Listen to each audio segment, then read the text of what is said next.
Okay, good day to you. Here it is, November 29, and here I am, Elizabeth, your presenter. Still getting over the cold, folks, but I'm sorry my voice is not like milk and honey. Sorry, I'm like a rattly old something or other. I'll come good. Okay, it's Giants Tarot, where we just do a news as the news is breaking, and the news breaking today is the 29th of November.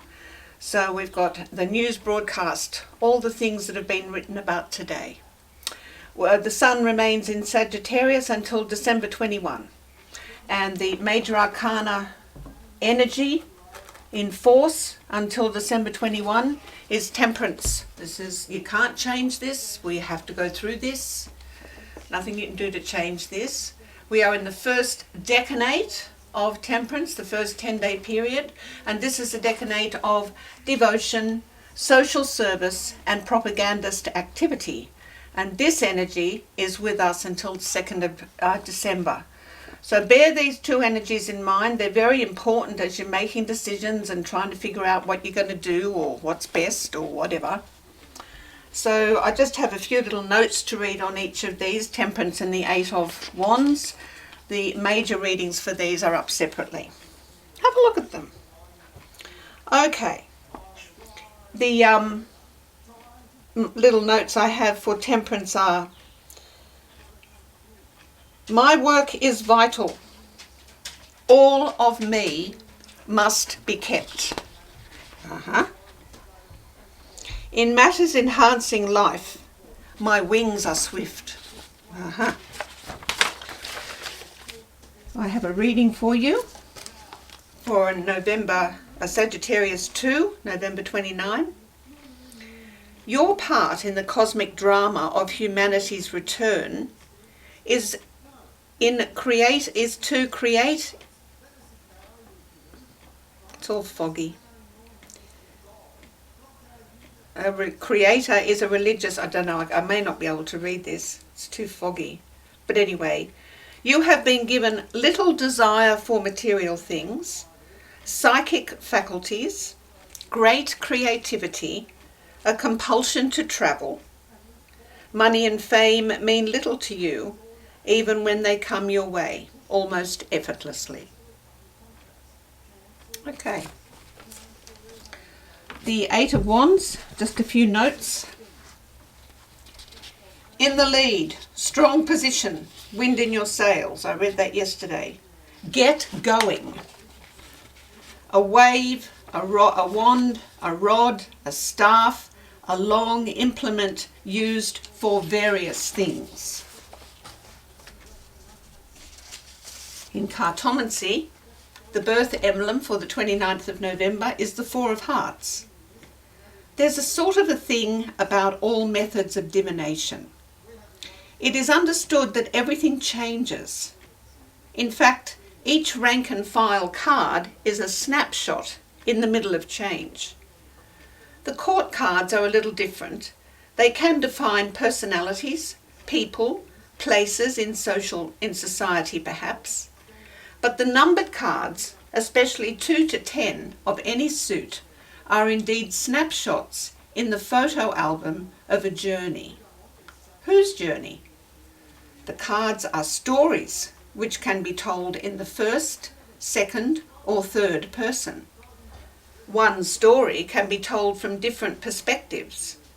Snapshots from the journey on the road of life. So what about the Four of Hearts? The number 4 can be referred to as the number of order in the universe. Well, looking for guidance and understanding to the heavenly card above, we learn it's the Four of Spades. Seems a pretty solid sort of union. The Pythagoreans had special pronouncements for the number 4. 4 is a female number, and it represents justice. The Four of Hearts, grounded and balanced, demonstrates fairness and respect. The female energy is yielding, not submissive or weak, but willing. The Four of Hearts deserves to be represented with fluency and grace. It has such an elegant ability to give. Not from bags of money or supreme talents, although the Four of Hearts does have success in the world of the theatre, but from that simple place of enough and recognising where kindness is needed. The Four of Spades, nearby, gently says, "That's right, it doesn't take much to create stable times. Remove some fear, find a way to make things work."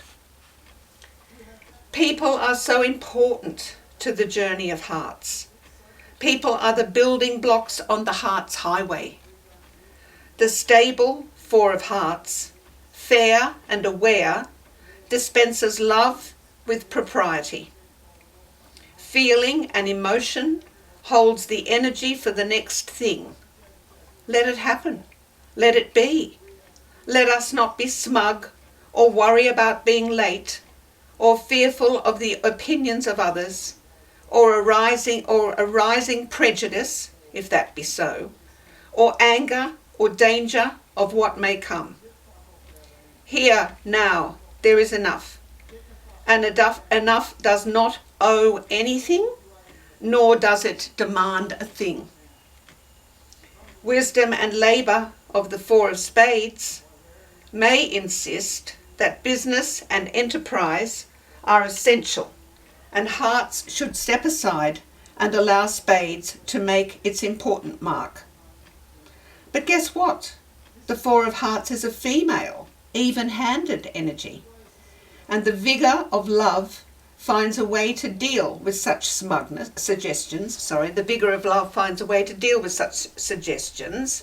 Oh yes, the Four of Hearts will create the luck, sort the complications, and manage to rule the day with protection, harmony, and passive calm. Order in the universe, and it's a female card too.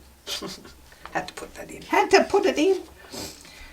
So, numerology. 29 is a prime number. Very strong number and birthday. 11 is a master number. Well, 29 reduces to 11.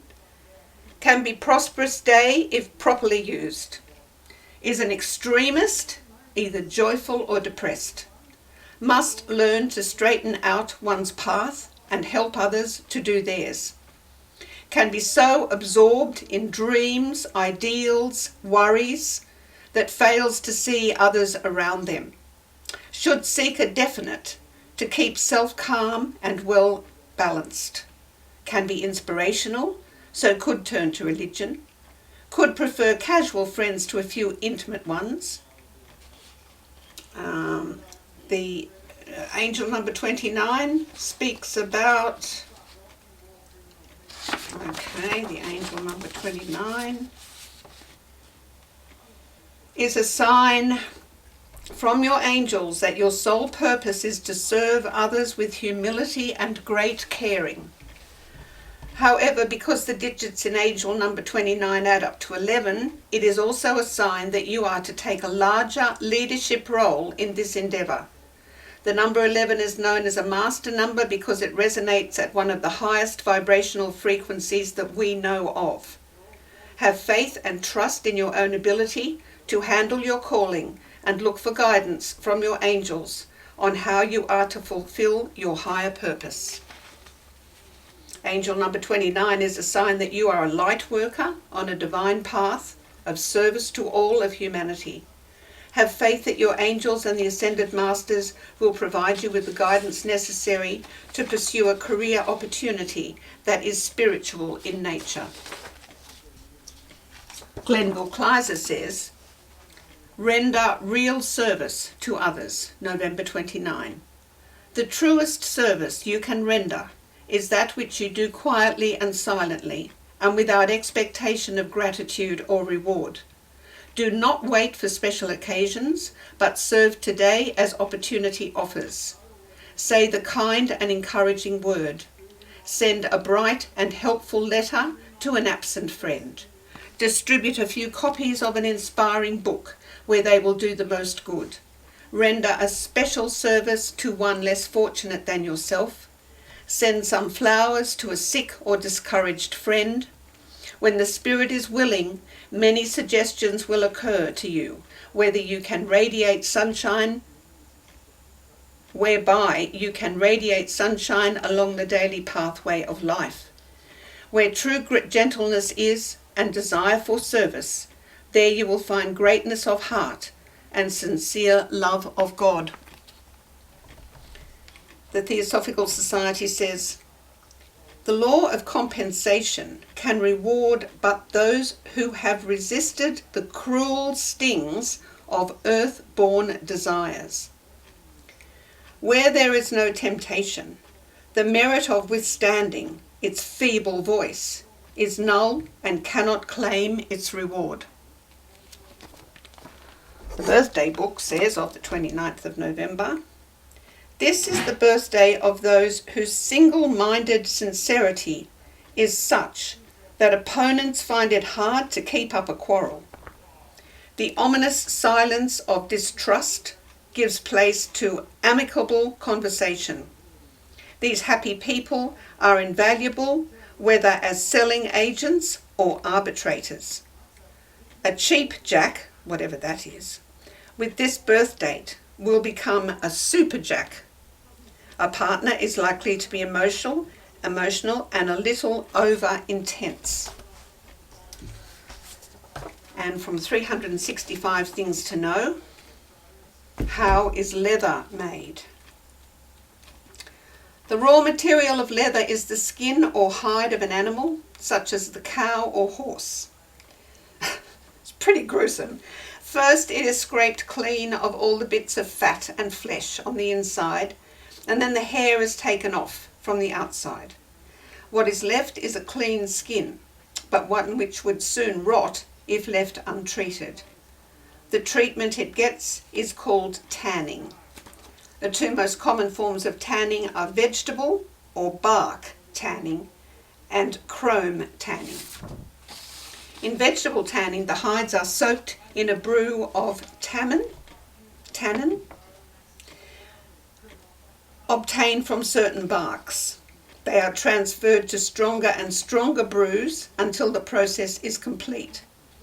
Then they are steeped in dye and finally given a dressing of a mixture of soap and oil called a fat liquor to make the leather soft and workable. In chrome tanning, the process is much the same, except that chromium compounds are used instead of bark. Chrome leather has the advantage over vegetable tanned leather in that it is not affected by boiling water. After tanning, the leather is finished to give it a good surface. Okay, that's it. That's 29th. I hope there's something in there to give you a bit of help. There's good ideas here. There are. Love yous. See you tomorrow. Bye.